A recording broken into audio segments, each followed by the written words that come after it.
Here we are, guys. Welcome back. It is the Heartbroken and Housebroken podcast. I'm Spiro. Big surprise. I'm the host of the show. You love it. I love it. Thank you guys for tuning in. As always, we got a great episode for you guys today. This week, man, I feel every week, the more and more and more the politics goes on, the more and more I want to just jump into traffic. Not because I don't like talking politics. I'm not a political guy. I like to talk shit. I like to make fun of stuff. I understand politics is important. I understand all of this. But some of y'all need to just let it the fuck go. Some of y'all need to stop. Some of y'all need to chill on the social media. You know what I mean? Like, who's listening to you? Who are you trying to convince? Like, what is your goal? If it's to try to get us to jump in traffic by listening to your, like, insane complaints and not thought out opinions, like, sure. We're just trying to inform everybody. We're just trying to inform people. Shut up. No, you're not. You're trying to argue with people online because you're bored.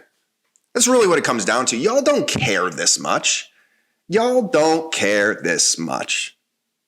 You don't. If you cared that much, you would be in the government. You'd be working for the government trying to make changes. You guys don't care. You know what you guys care about? Arguing with people you don't like. I'm talking both sides. I don't give a fuck what side you're on. I'm friends with both. I understand both. I get it. But is the first thing you do when you wake up, check whatever news broadcaster you like, right? MSNBC, Fox, whatever your jammy jam is. The first thing you do is you wake up, have to check the news, and then post whatever that news outlet says, and then fucking wait to argue? Y'all are sick. Oh my God. And some people are like, you know what, Spirit? We don't like hearing you talk about your dead wife. Well, guess what? That's my fucking life. That's my life. It's my experience. See? Even Sarah agrees. She slammed that door. She's like, talk your shit. She pops up. She's a vocal bitch. We talk about this. She's an Italian. She don't care. She's going to make her presence known. Right, baby?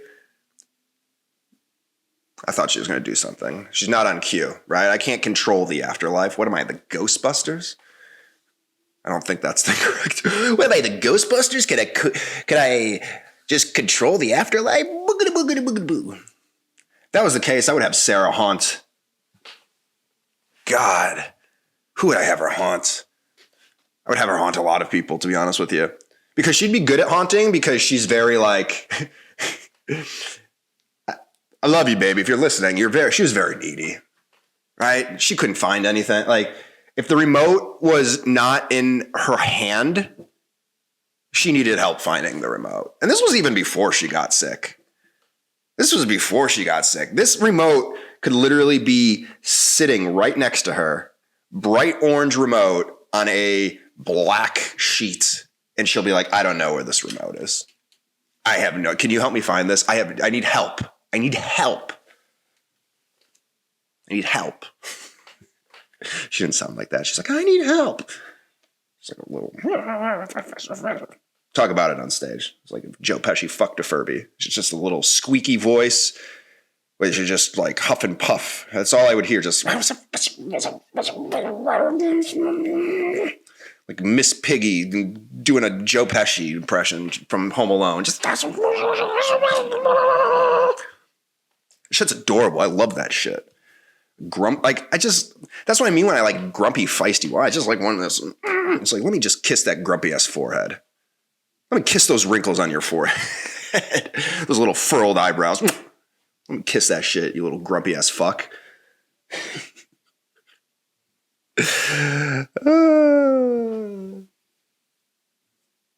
What was I talking about? I was talking about politics. That's how this whole thing was going to start. See, this is why I don't do politics, because I just don't have the capacity for it, because I don't feel like anyone's opinion's a true opinion. I really don't. I feel like you just listen to whatever news outlet or whatever side you're on, and then you just run with it, and just anything that's questioned or maybe be like, hey, that's not exactly how it is, or oh, like turns into an argument. And then y'all just spend your whole days arguing with people who you're not going to change their fucking minds. Right? Right? I watched that Jerry Springer documentary. And they brought it was crazy to see how like the evolution of the show, but the first time there was ever a fight on stage in the Jerry Springer show was when they brought Nazis and then had a Jewish group confront them. What did they think was going to happen? That they were just going to like talk it out and both were going to see the error in the ways of the Nazi? Like, what are they going to do? They were Nazi. They were Klansmen. Sorry. They were all in their little spooky garb. So it's like you have these people come out, and what do you think is going to happen? They're going to fight. And then the ratings shot up for Jerry Springer. And then that's what everybody wanted to see was fights. I'm not saying that y'all want attention, but y'all want attention. Y'all don't give a fuck. I'm sorry, you guys, if I hear a word that you guys say during the week that I know for a fact you haven't said your entire goddamn life, I discredit you. Motherfuckers, I've been to high school with some of you guys. Tariffs, you guys, I know you guys didn't know what tariff was. I remember your answers in class. You don't even know what a tariff is. Shut up. Tariffs are going to save us. Shut up. Shut up.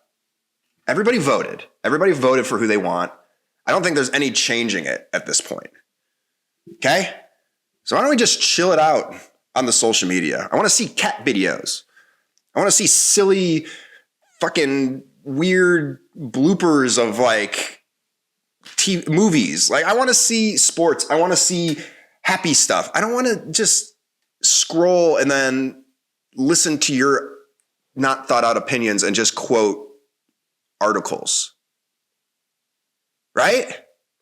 Just fucking imagine if people did that in real life where you're talking about anything, right? You're talking about like sports. And then they just all of a sudden, like they just turn into an article when they talk to. There's AI just turns them into an article. And then you don't talk to that person. You just read this fucking article. And then halfway through the article, they go, yeah, see, are you dumb? And you're like, why am I reading a fucking article? I don't want to read this. I don't want to read any of this. I'm grumpy. I'm like a little Furby that fucked a Joe Pesci right now. Because every time I wake up, it's people arguing. Or it's people posting like crazy like memes. Like I get it. It's our culture. But can we just make maybe like a Wednesday? Can we make Wednesday political argument day? That way we all can get on board and not see it if we don't want to. I can't keep muting all of my friends. Like it's not, and it's not that I don't like them. I just don't want to hear their opinions. And I don't want to see comment sections where it's like 100 deep and they're just people going back and forth saying the same thing over and over and over again and pasting the same articles. It's like, y'all, get a fucking grip. Get grumpy. Find yourself a grumpy person. They'll keep you occupied. You don't have to think about politics when you have someone who's a little feisty. You got a little feisty bee. Shit, I never thought about politics. I'm always with a feisty woman.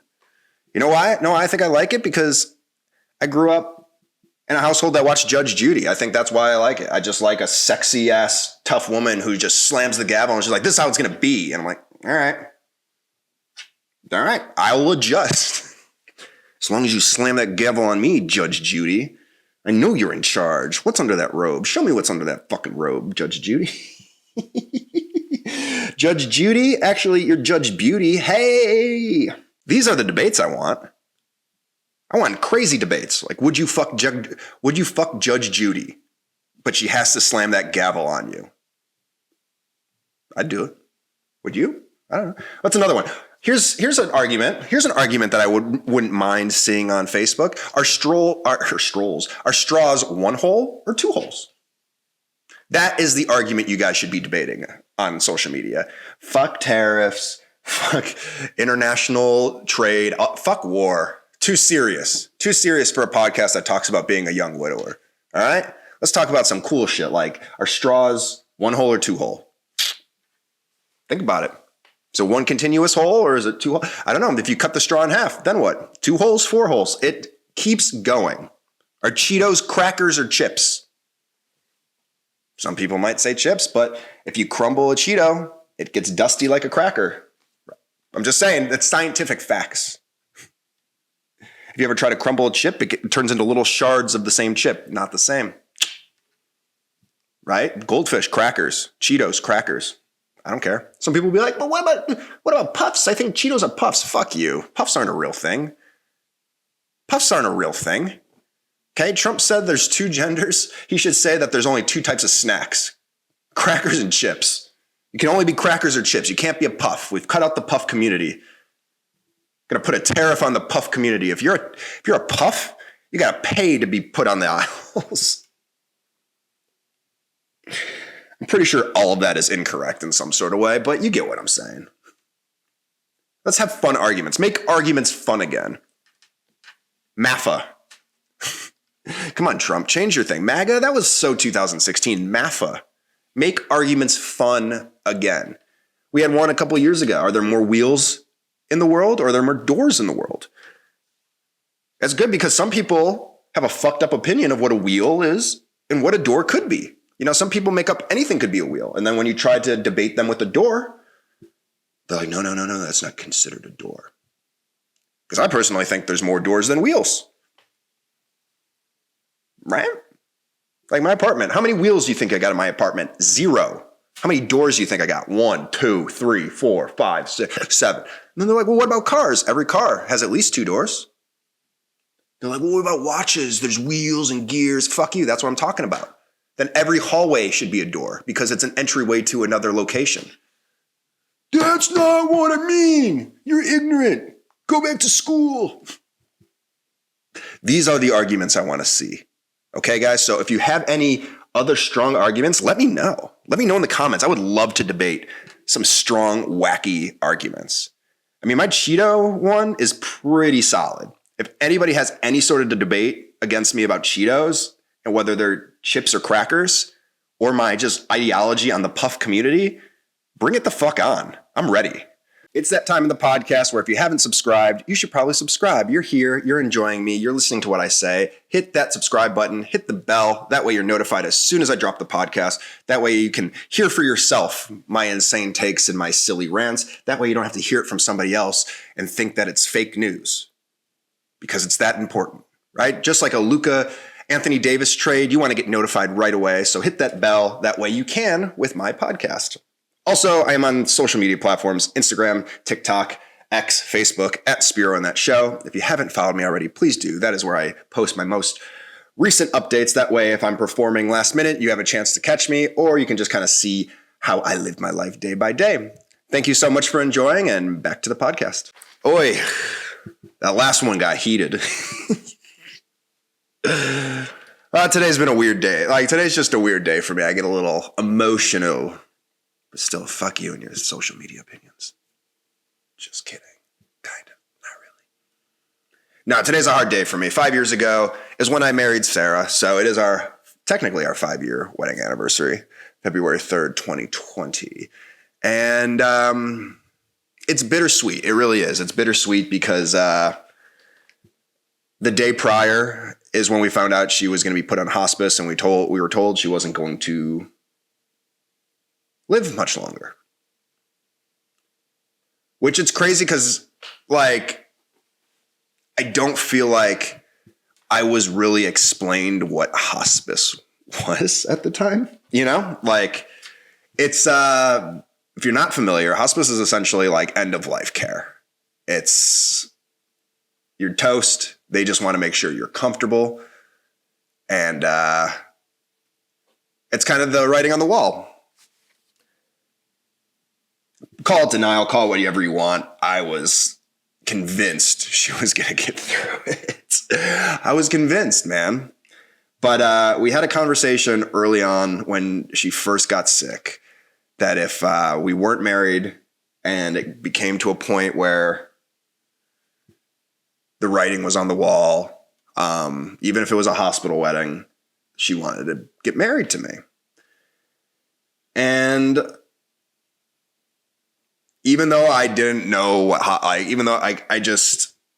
knew that I wanted to keep that promise to her, and I did, and we got married, and it was beautiful. It was sad. It was everything you could possibly imagine it to be. And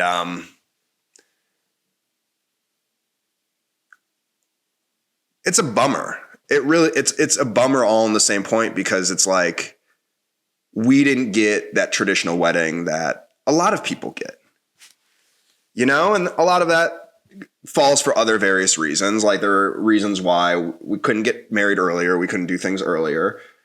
We could always look back and go, hindsight's 2020. I should have done X, Y, Z. But it's like a bummer because I have one wedding picture, one wedding video, and it's her in the hospital linked up to a bunch of machines. And quite frankly, she doesn't look like she's doing very well because, we were told she was dying. So it's a hard day for me because it signifies a lot of things. It signifies, obviously, the loss or the beginning of the loss of somebody who I thought I was going to spend the rest of my life with. Like I wanted to spend the rest of my life with. And during cancer, you always have the thought in your back of your mind, and they never really came flat out and told us that it was terminal. They just kept saying they're trying to stay ahead of it, which, again, looking back on it, maybe that's what they meant. But when you're young, you don't understand what that means. You don't understand we're just trying to stay ahead of it. That's good. Stay ahead of it. You don't want anybody catching up. You want to win that wild card, baby. You want to win the division.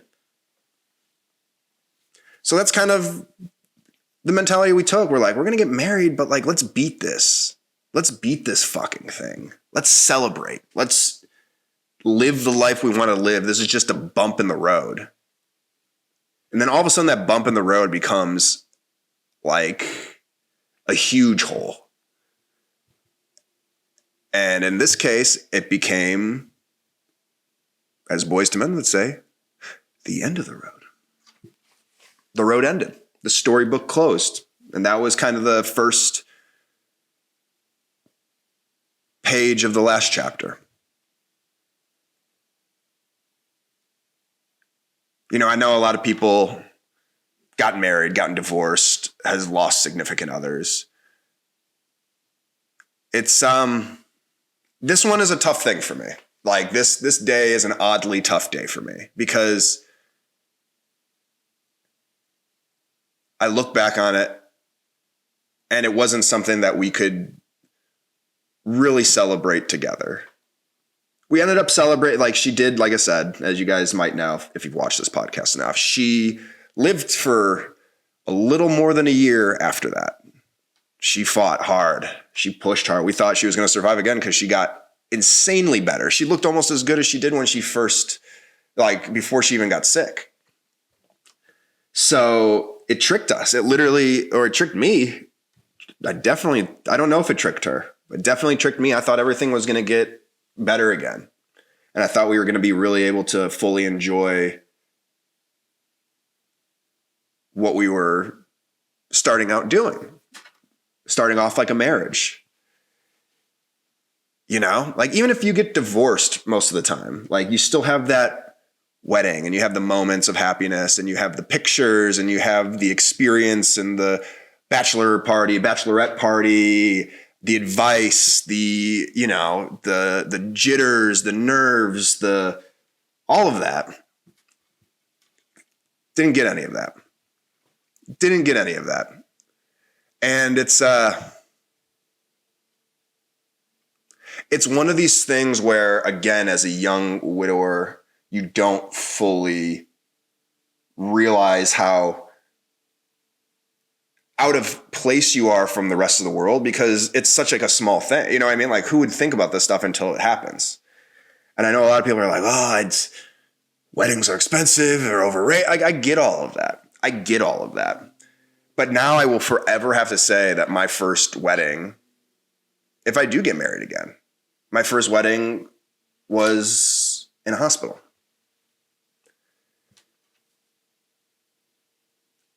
We didn't get cake. No wedding cake.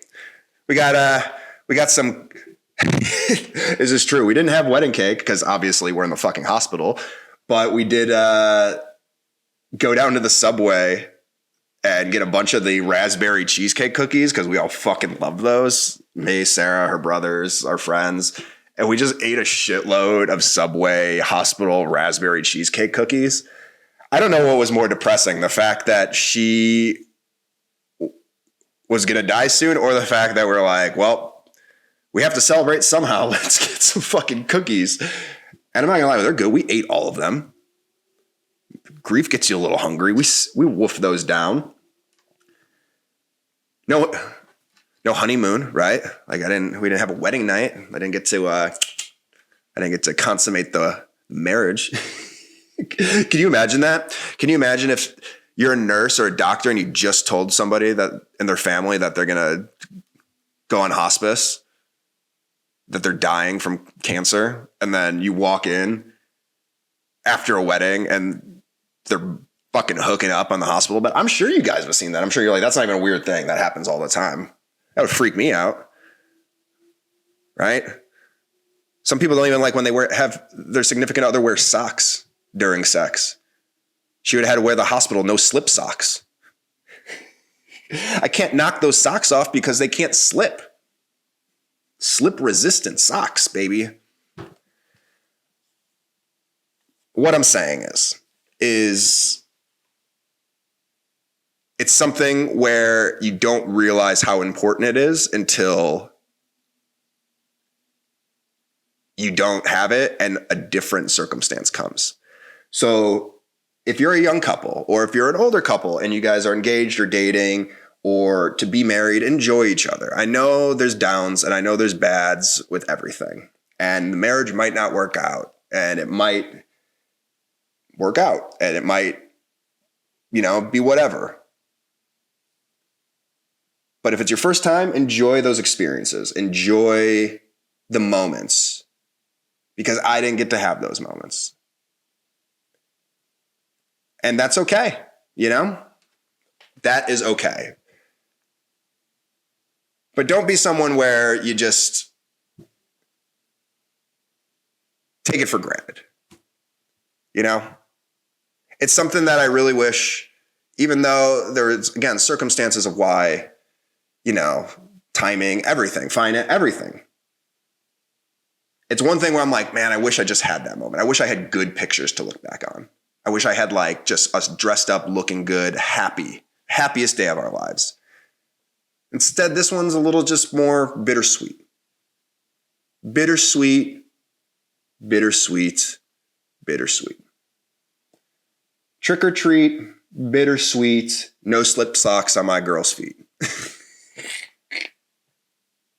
All I can do is laugh on it because you know what? It's my life. It's what happened. And I gave someone something that they wanted. She wanted to get married. That was essentially her final wish. And I got to give that wish to her. So that's why I say it's bittersweet. Bitter, I've told you all that. It's sad. Like I don't get all these things. But it's sweet because how many people can say they really fulfilled someone's one request? Like I was never someone that thought I was going to get married. I never thought. And then I met Sarah and all those things changed. She just captured me. She just, like I said, it's like a Furby at the end of the hallway, just mesmerizing. Just, what was that?